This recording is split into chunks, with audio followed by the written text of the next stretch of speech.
성경은 인간을 질그릇이라고 표현하고 있습니다.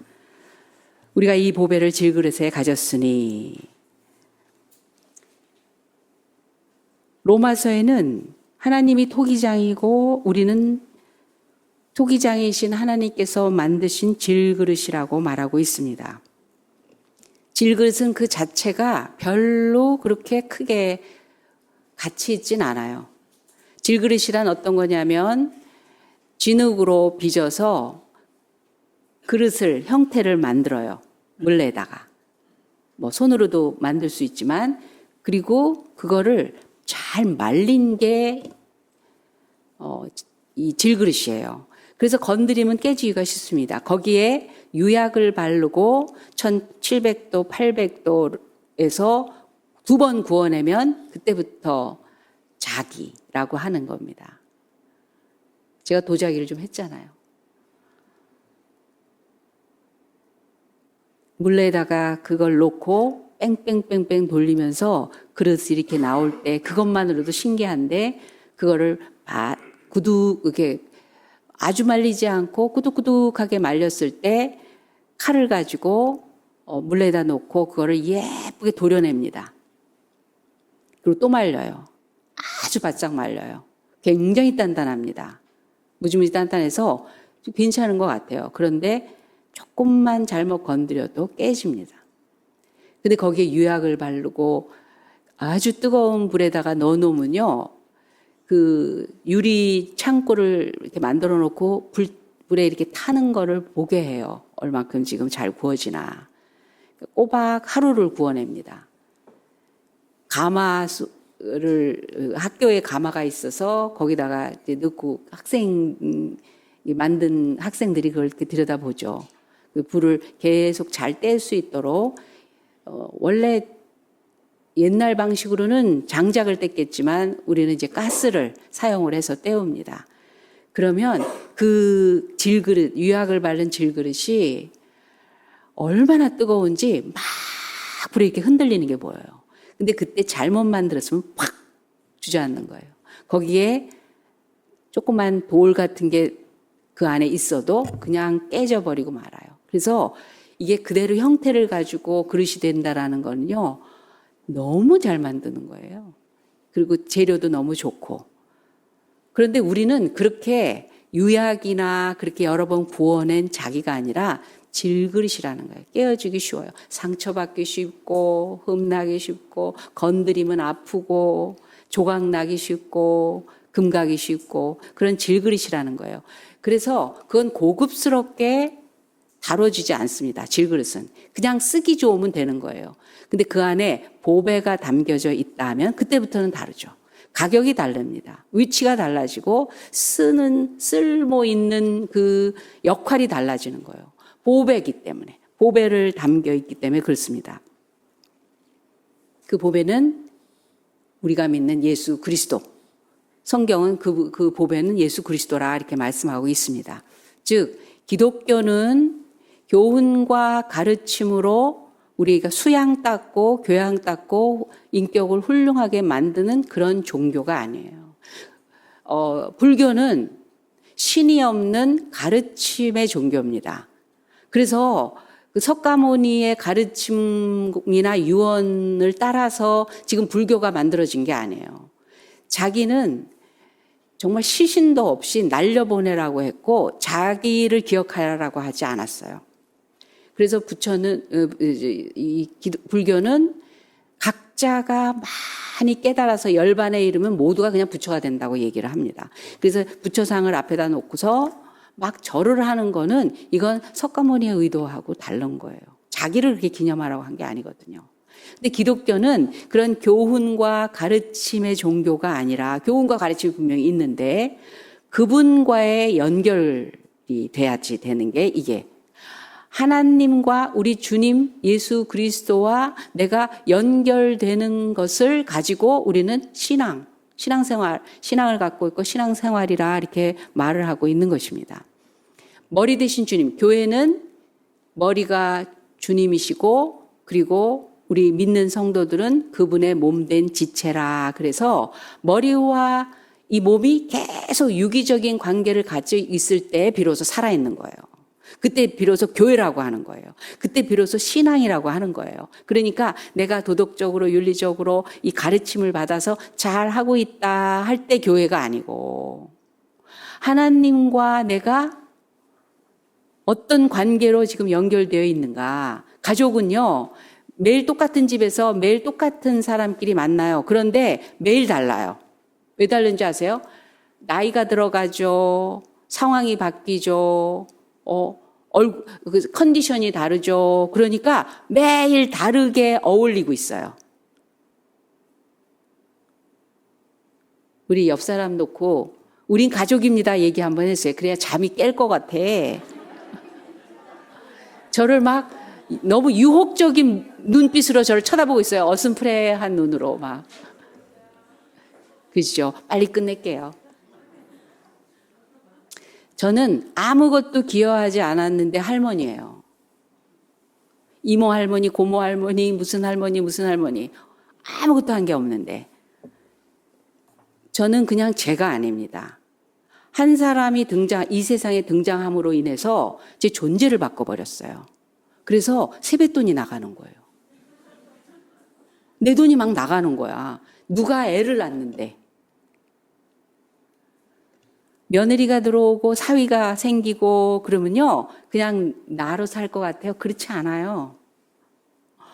애가 하나가 있을 때하고 둘이 있을 때랑 다른 엄마예요. 그냥 원래 나는, 그래서 자아실현이라고 해서 그냥 원래 나로 돌아가는 건 어리석은 생각이에요. 아이가 태어나면 갑자기 삼촌, 이모, 고모, 무슨 아저씨 이런 이름이 달립니다. 그래서 내가 달라지는 거예요. 하나님을 믿으면 내 삶에서 일어나는 개인적인 일뿐만이 아니라 이런 같이 함께하는 그 예수님의 머리 되심을 따라 몸, 지체로 살아가면서 계속 다른 내가, 다른 그 지체로서의 상태로 살아가는 거예요.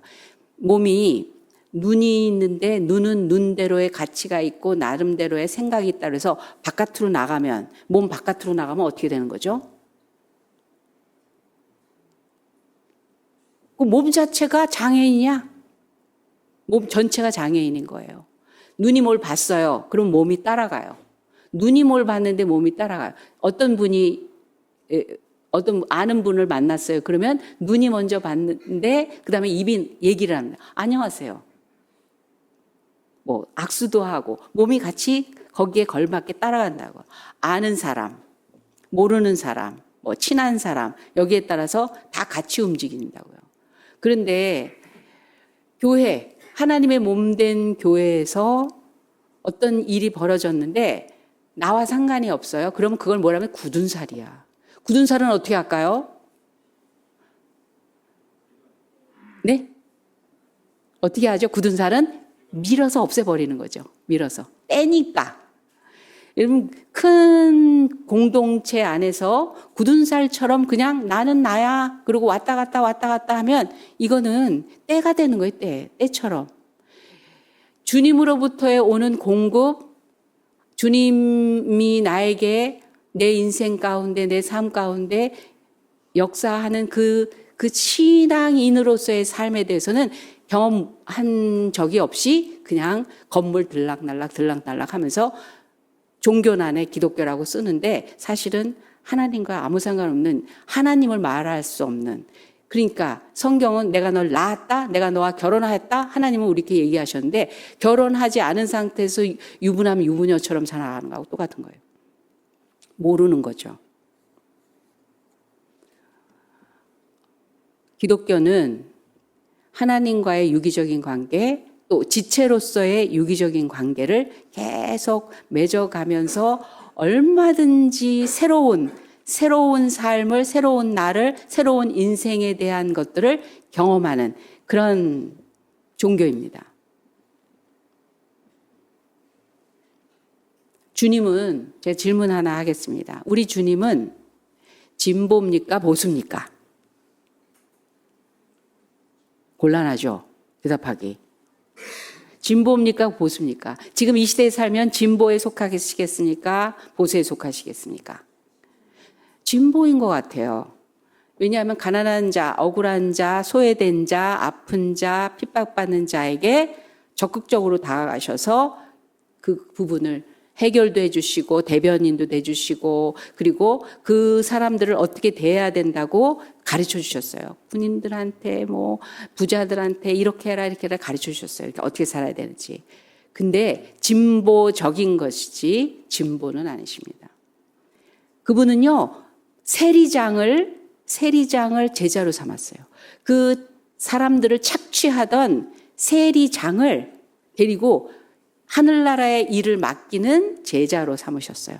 삭개오도 그렇게 만나주셨어요. 니고데모 밤에 몰래 찾아온 정치인 관리인도 만나서 굉장히 진지하게 이야기 나누시고 그 편에 들어주셨어요. 부자 청년도 사랑하셨고 그리고 아리마대 요셉은 아주 뭐 예수님의 시신을 자기가 만들어 놓은 무덤, 자기 무덤에다 안치시키고 싶어 할 만큼 정말 예수님에게는 끈끈한 관계를 맺었죠.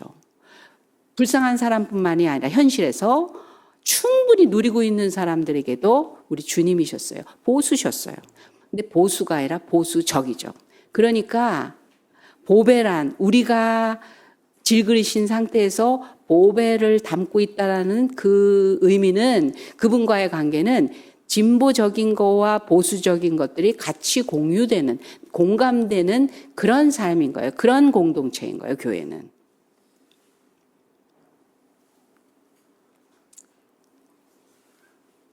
그렇기 때문에 진보적인 분이 꼭 필요합니다. 보수적인 분이 꼭 필요합니다. 우리 공동체 안에는. 진보적인 어떤 성향과 마음과 그 뜻을 품고 있다고 하면 그러면 깨끗해야 돼요. 깨끗해야 돼요. 그래서 우리 좀 더 바름직하게 더 교회라면 하나님 믿는 거라면 크리스찬으로서는 이래야 됩니다라고 말할 수 있어야 돼요. 그리고 자기가 보수적인 그런 믿음의 삶을 살고 있다고 생각을 한다면 훨씬 더 많이 사랑으로 베풀고 나누고 그리고 그렇게 삶을 사는 것을 목표로 해야 됩니다. 진보적인 그 믿음을 가진 분이 뛰어들지 않고 말로만 진보적인 얘기를 한다면 그건 위선이고 가짜예요. 자기가 직접 뛰어들어야 돼요. 예수님처럼. 우수 마찬가지입니다. 교회 안엔 그 두루두루가 다 필요합니다. 그래서 건강하고 왕성하고 바람직하고 온전해질 수 있는 것입니다. 오늘 이 말씀을 왜 하냐면요. 우리가 앞으로 새로운 교회가 진행해야 될 부분에 대해서 2023년도에 이 송구영신 예배를 통해서 시작된 내용을 계속 진행하고 싶어서 그러는 거예요. 교회란 어떻게 출발됐냐? 기독교는 어떻게 출발되느냐? 마틴 루터가 1517년 종교 개혁을 이뤘어요. 개혁이란 혁명과 다릅니다. 혁명은 다 둘러엎어서 없애버리는 거예요. 그래서 다른 걸로 대체하는 거예요. 근데 개혁은 있는 거를 새롭게 하는 거예요. 종교 개혁, 천주교의 온갖 잘못된 거를 바꾸기 위해서 마틴 루터가 95개 조항을 반박문을 써서 성당 앞에다, 비텐베르크 성당 앞에다 붙였어요. 그래서 뒤집어졌죠. 천주교를 비난하는 거로 봤으니까. 그래서 사형원도 받습니다. 그런데 영주들에 의해서 구제를 받습니다. 사면이 당해요.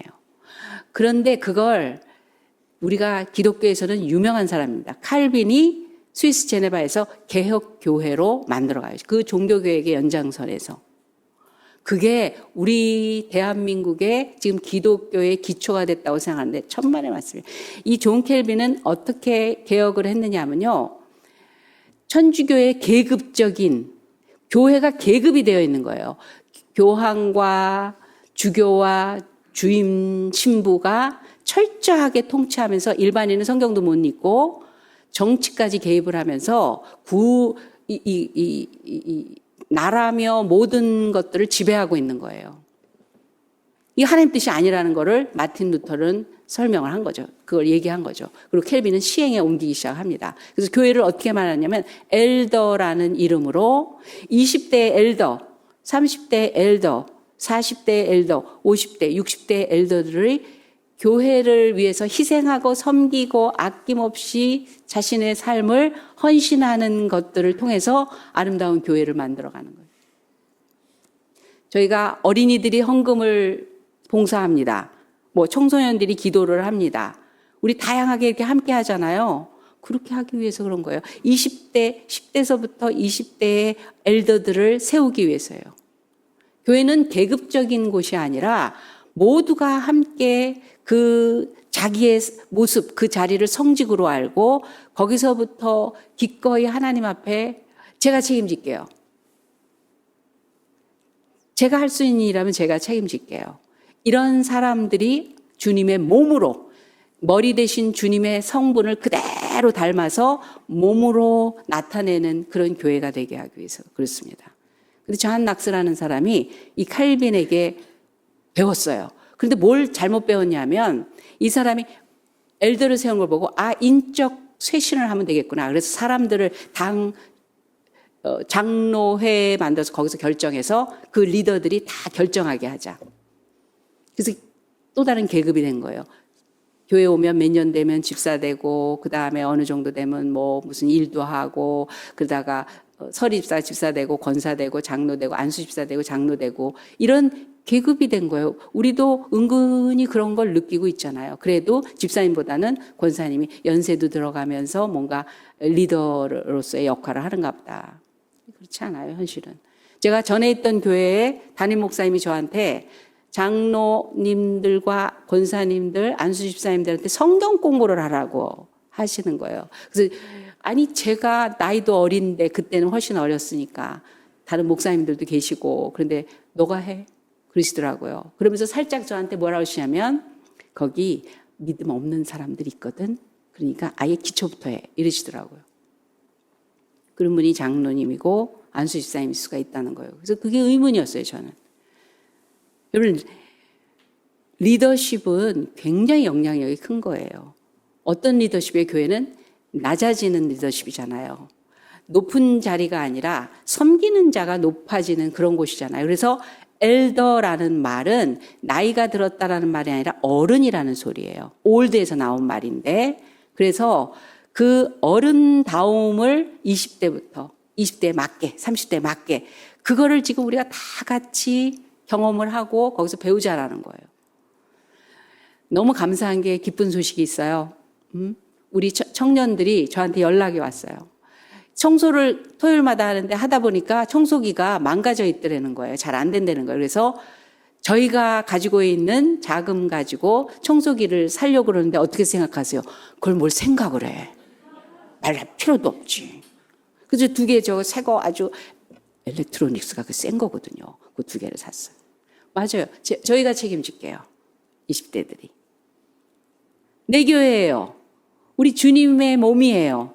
이렇게 하는 거야. 우리 어린아이들이 홍님들 누님들이 책임지는 교회로서의 그런 거. 우리 어르신들이 30대 40대 50대 어르신들이 또 주님의 몸으로서의 불타는 신앙을 가지고 그걸 이루어가는 거를 보면서 나 30대 그렇게 할 거야. 40대 그렇게 할 거야. 질서 있지만 분명히 거기에는 주님의 성분으로 움직여지는 거. 근데 존 낙스는 근데 우리나라의 가부장적인 문화가 존 낙스의 그 체제와 너무 맞아가지고 이게 장로 교단이라는 게 원래 개교에는 안 그런 교회가 분명히 있지만 우리 백성호 목사님 성결교단인데도 얼마나 훌륭하세요.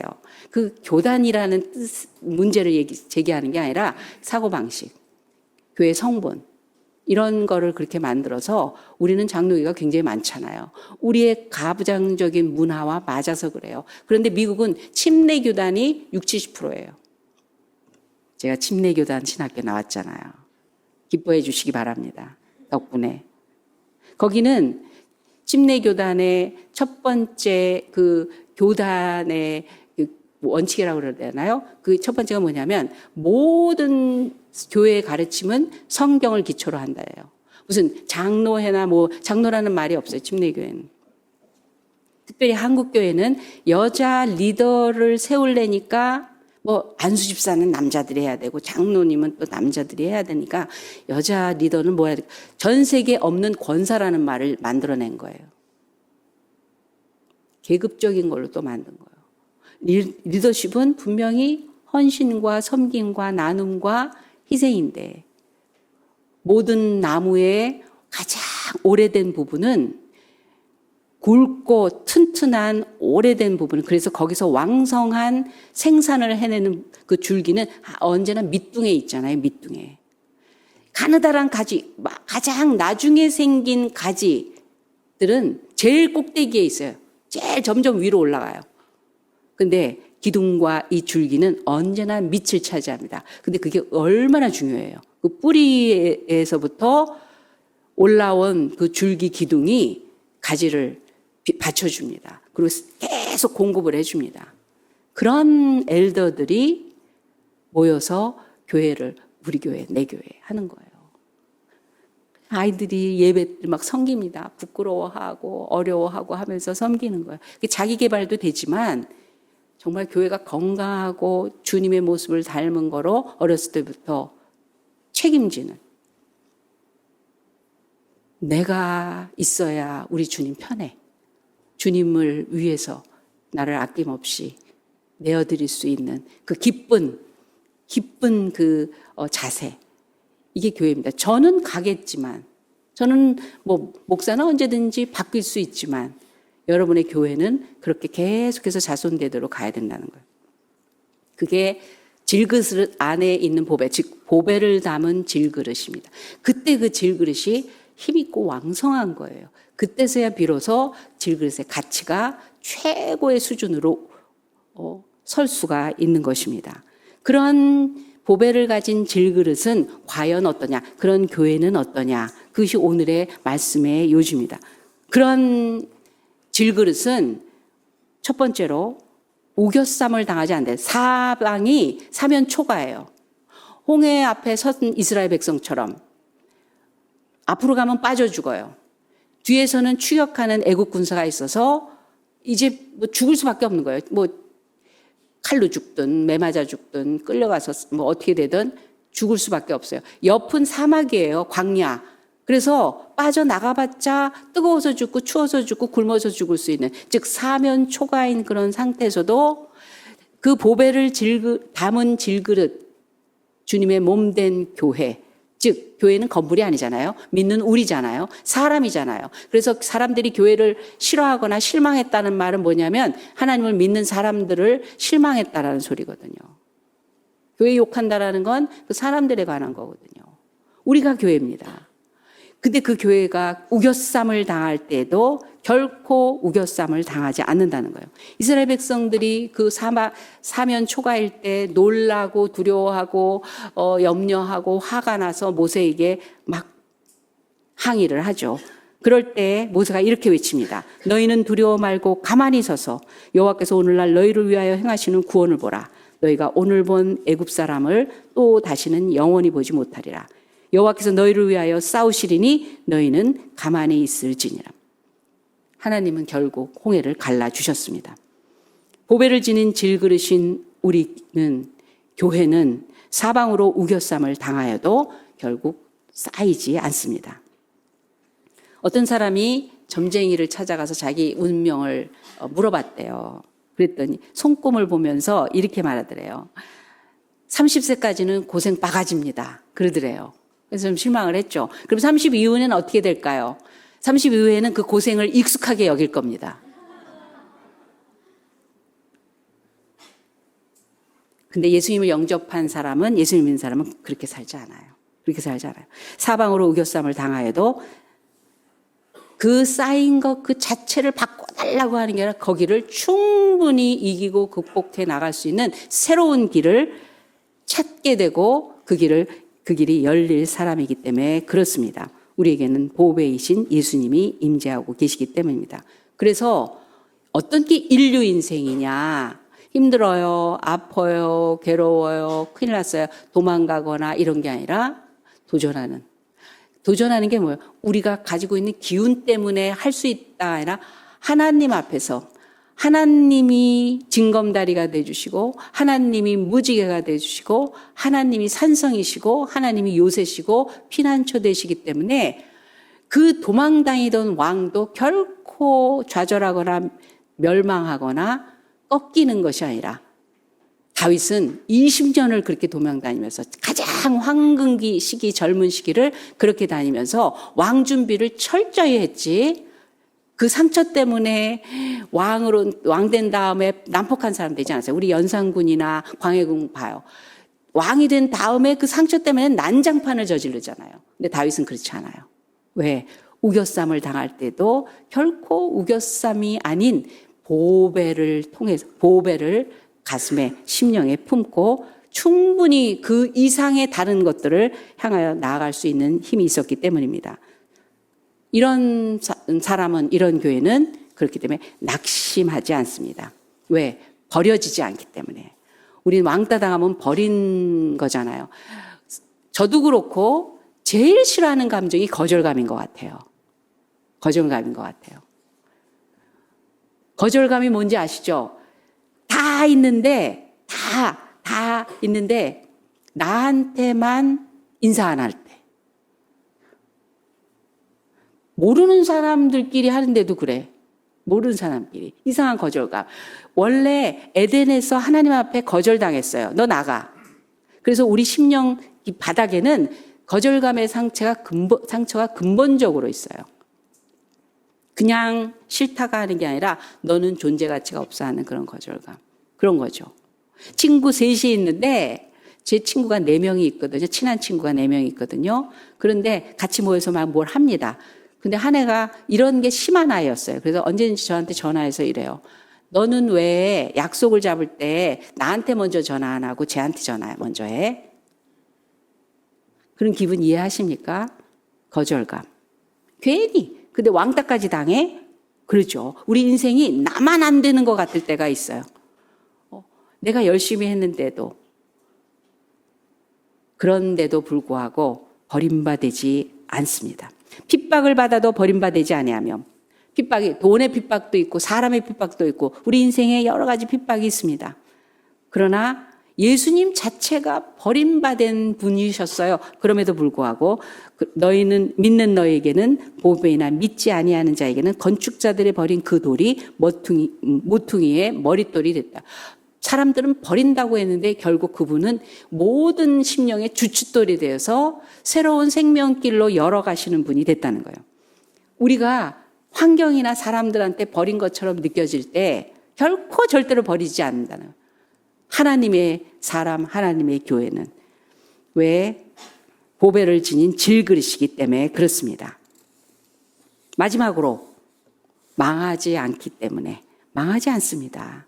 바울은 우리에게 이렇게 말해주고 있습니다. 거꾸로 뜨림을 당하여도 망하지 아니하고. 이 말은 바울이 직접 체험한 말입니다. 죽을 뻔한 일이 얼마나 많아요? 그럼에도 불구하고 그는 오뚜기처럼 되살아나서 일어날 수 있었던 건 그 보배가 끊임없이 공급해 주시는 힘이 있었기 때문입니다. 미국에서 컴퓨터에 들어가는 소프트웨어를 생산해내는 아주 잘 나가는 인투이트라는 회사가 있습니다. 그런데 그 제품을 만들어 놓고 실패할 때도 있는 거예요. 제품이 팔리지 않는 문제가 생길 때가 있는 거예요. 그러면 그 사장님이 전 직원을 데려다 놓고 실패 파티를 연대요. 그리고 이렇게 말한대요. 실패작을 내놓는 것이 실패가 아니라 실패해서 배우지 못하는 것이 진정한 실패다. 실패했다고 망하는 것이 아닙니다. 그 보배를 담은 질그릇이라면 그걸 통해서 합력하여 선을 이루시는 하나님을 경험하기 때문에 그렇습니다. 우리는 질그릇입니다. 우리 자체가 자랑거리가 될 게 글쎄 비교하면 좀 있을까요? 그러나 언제든지 우리를 들여다볼 때 우리의 힘만으로는 살 수 없는 그런 질그릇입니다. 근데 그 안에 보배, 예수 그리스도를 담은 인생이 되어서 거꾸로 뜨림을 당하여도 버림받지 않고 낙심하지 않고 망하지 않고 우겨쌈을 당하여도 우겨싸지지 않는 거룩하고 신령하고 깨끗하고 왕성하고 힘차고 당당하고, 그래서 홍해야 다가와라. 풍랑아 불어라. 그 어떤 상황에서 높은 산도 주님의 이름으로 명하였을 때 그 산이 던져서 물 위로 갈 거라고 얘기하셨잖아요. 우리에게 기도의 능력과 말씀과 찬양과 예배의 능력으로 보배 되시는 예수님이 우리의 모든 삶을 가장 최고의 삶으로 인도해 주시는 그런 특권을 누리게 될 것입니다. 우리는 보배의 힘으로 살아가는 저와 여러분 되시기 바랍니다. 기도하겠습니다. 하나님 아버지 감사합니다. 우리에게 가장 소중한 모든 것의 최고인 보배로 우리 안에 계심을 너무나 감사합니다. 나 자신이 아닌 주님 덕분에 우리도 같이 보배로운 삶이 되었으니 이제 주님에게 걸맞는 삶으로 살려고 합니다. 우리의 모든 것을 통치하시고 하나님의 것으로 충만한 그 은혜에 족한 것으로 살아가는 저희들 되게 하여 주시옵소서. 그리스도만으로 족합니다. 감사하며 예수님의 이름으로 기도합니다. 아멘. 지금은 우리 구주 예수 그리스도의 은혜와 살아계신 하나님 아버지 극진하신 사랑 많으심과 성령 하나님의 감화감동 역사하심이 우리의 인생을 최고의 인생으로 만드시는 보배 되신 예수 그리스도를 따라 살겠다고 작정한 우리 새롬교회 성도들과 그 가정과 하는 모든 일 위에 지금부터 영원까지 함께 하실지어다. 아멘.